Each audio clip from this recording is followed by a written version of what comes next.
بسم اللہ الرحمن الرحیم۔ حضرت بہلول دانا رحمۃ اللہ علیہ کوفہ میں پیدا ہوئے۔ آپ کا اصل نام وہاب بن عمر تھا۔ آپ حضرت امام جعفر صادق کے شاگرد اور امام موسیٰ کاظم کے قریبی ساتھیوں میں سے تھے۔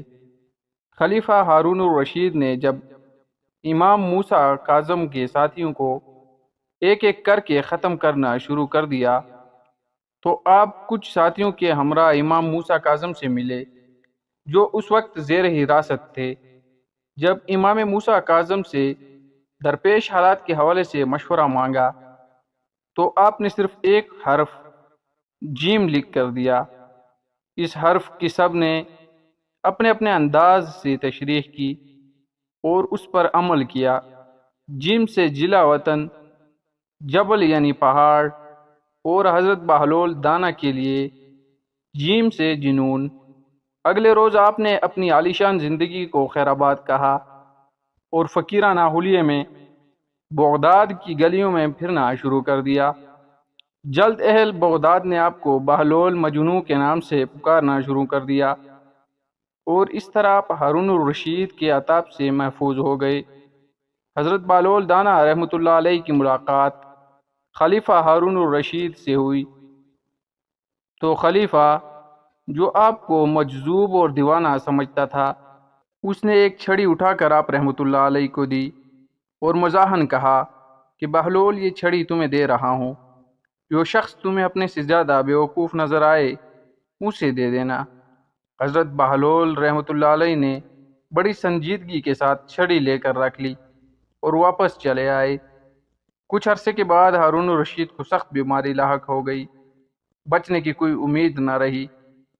طبیبوں نے جواب دے دیا تو ایک دن حضرت بہلول دانا رحمۃ اللہ علیہ خلیفہ کی عیادت کے لیے پہنچے اور سلام کے بعد پوچھا، کیا حال ہے؟ خلیفہ نے کہا، حال پوچھتے ہو بہلول، بڑا لمبا سفر درپیش ہے۔ حضرت بہلول رحمۃ اللہ علیہ نے پوچھا، کہاں کا سفر؟ خلیفہ نے جواب دیا، آخرت کا۔ حضرت بہلول رحمۃ اللہ علیہ نے سادگی سے پوچھا، واپسی کب ہوگی؟ خلیفہ نے کہا، بہلول، تم بھی عجیب آدمی ہو، بھلا آخرت کے سفر سے کوئی واپس آتا ہے؟ حضرت بہلول رحمۃ اللہ علیہ نے تعجب سے کہا، اچھا آپ واپس نہیں آئیں گے تو آپ نے کتنے حفاظتی دستے آگے اور روانہ کیے اور ساتھ ساتھ کون جائے گا؟ ہارون الرشید نے کہا، آخرت کے سفر میں کوئی ساتھ نہیں جایا کرتا، خالی ہاتھ جا رہا ہوں۔ حضرت بہلول رحمۃ اللہ علیہ نے فرمایا، اچھا اتنا لمبا سفر کوئی معین و مددگار نہیں؟ پھر تو لیجئے۔ خلیفہ ہارون الرشید کی دی ہوئی چھڑی بغل سے نکال کر کہا، یہ امانت واپس ہے۔ مجھے آپ کے سوا کوئی انسان اپنے سے زیادہ بیوقوف نہیں مل سکا۔ اب جب کبھی چھوٹے سفر پر جاتے تھے تو ہفتے پہلے اس کی تیاری ہوتی تھی، حفاظتی دستے آگے چلتے تھے، حشم و خدم کے ساتھ لشکر ہمکار بوتے تھے۔ اتنے لمبے سفر کی جس میں واپسی بھی ناممکن ہے، آپ نے تیاری نہیں کی۔ میری نظر میں آپ سے بڑا بیوقوف کوئی نہیں ہے۔